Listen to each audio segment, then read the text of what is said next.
अस्सलाम वालेकुम dear students. Biochemistry का जो टॉपिक आज हम डिस्कस करेंगे वो है genetic engineering in agriculture and electrolyte of the body. ये दो टॉपिक्स आज हम डिस्कस करेंगे बायोकेमिस्ट्री के। Genetic engineering and agriculture. Genetic engineering का एग्रीकल्चर में क्या रोल है? जेनेटिक इंजीनियरिंग का एग्रीकल्चर में बहुत इम्पोर्टेंट रोल है। जो सबसे बड़ा ये है कि ये हमारी क्रॉप्स की यील्ड में इजाफा करता है। जो हम क्रॉप्स लगाते हैं, फसलें लगाते हैं ना, उनकी पैदावार में जेनेटिक इंजीनियरिंग की वजह से बहुत ज़्यादा इजाफा होता है। फी औस जो होती है ना एकड़ के हिसाब से, वो बहुत ज़्यादा होती है।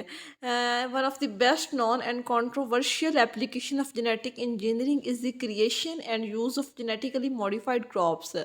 ठीक है, जेनेटिक इंजीनियरिंग क्या करती है? ये क्रॉप्स को क्रिएट भी करती है, पैदा भी करती है, और इसे जेनेटिकली मॉडिफाई भी करती है, उसको चेंज भी करती है। There are 4 main goals. इसकी जो गोल्स हैं जेनेटिक इंजीनियरिंग की एग्रीकल्चर के अंदर, वो 4 हैं, यानी कि 4 मकासद हैं। सबसे पहला जो है वो है protection from environmental threats. Protect करती है, महफूज करती है फ्रॉम द इन्वायरमेंटल थ्रेट्स। जो इन्वायरमेंट, माहौल के ख़तरात से फसलों को ये प्रोटेक्ट करती है, महफूज करती है या सेफ करती है। Such as cold and pathogens.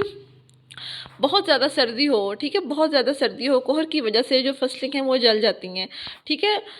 और पैथोजेंस होते हैं, पैथोजेंस उनको कहा जाता है वो वाले एजेंट्स या वो वाले ऑर्गेनिजम्स जो बीमारी पैदा करते हैं या डिजीज़ कॉज करने की वजह बनते हैं, उन्हें पैथोजेंस कहा जाता है। पैथोजेंस और कोल्ड से ये रोकती है। इसके अलावा पैथोजेंस में इंसेक्ट्स वगैरह आ जाती हैं, वायरसेस आ जाती हैं। इनका जो मेन अब फोकस है वो इस चीज़ पे है कि ये अब जो क्रॉप्स उगें या क्रॉप्स को ये जेनेटिकली मॉडिफाइड करें, उनके अंदर ये कैपेबिलिटी हो, उनके अंदर ये क्वालिटी हो कि वो फंगल और वायरस रेजिस्टेंट हो। ना तो उन पे फंजाई अटैक करे और ना ही तो उन पे वायरस अटैक करे। Modify the quality of the agricultural products. Agricultural products की क्वालिटी को ये बढ़ाता है, ठीक है। क्वालिटी को फॉर इंस्टेंस का मीनिंग होता है मिसाल के तौर पर इंक्रीजिंग द न्यूट्रिशनल वैल्यू। उनकी जो न्यूट्रिशंस की वैल्यू है वो बढ़ जाती है, और providing more industrially useful qualities and quantities of the product. यानी कि ये जो अब जेनेटिकली मॉडिफाइड क्रॉप्स होती हैं, उनकी क्वालिटी और क्वांटिटी दोनों ही अच्छी होती हैं, और ये इंडस्ट्रीज़ के अंदर यूज़ की जाती हैं। इंडस्ट्रीज़ के अंदर ये बहुत यूज़फुल होती हैं, कारआमद होती हैं। Accelerating the growth of crops. Accelerating का मतलब होता है स्पीड अप करना, तेज़ करना, किसी भी चीज़ को इन्हेंस करना।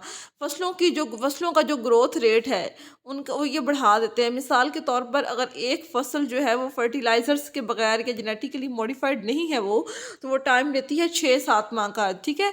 तो ये जेनेटिकली मॉडिफाइड क्रॉप्स जो होती हैं बाय जेनेटिक इंजीनियरिंग, इनका जो टाइम ड्यूरेशन होता है वो कम होके 5 माह तक आ जाता है। अगर 6 माह की है तो 4 माह तक आ जाता है। Reduce the usage of chemicals. Genetically modified crops जो होती हैं, जो जेनेटिकली इंजीनियर्ड क्रॉप्स होती हैं, उनका सबसे बड़ा फ़ायदा ये होता है कि उनको खादों की ज़्यादा ज़रूरत नहीं होती और केमिकल्स वगैरह की, यानी कि स्प्रेज वगैरह की इतनी ज़रूरत नहीं होती।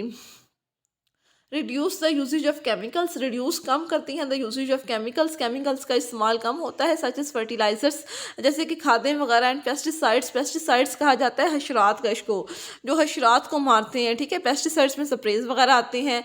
And therefore decrease the severity.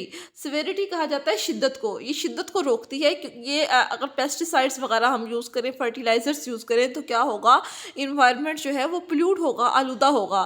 तो जेनेटिकली इंजीनियर्ड क्रॉप्स को ये इन सारी चीज़ों की ज़रूरत नहीं होती, तो वो फिर पोल्यूशन की सिवेरिटी को रोकते हैं कि जो पोल्यूशन है वो शिद्दत इख्तियार ना करे।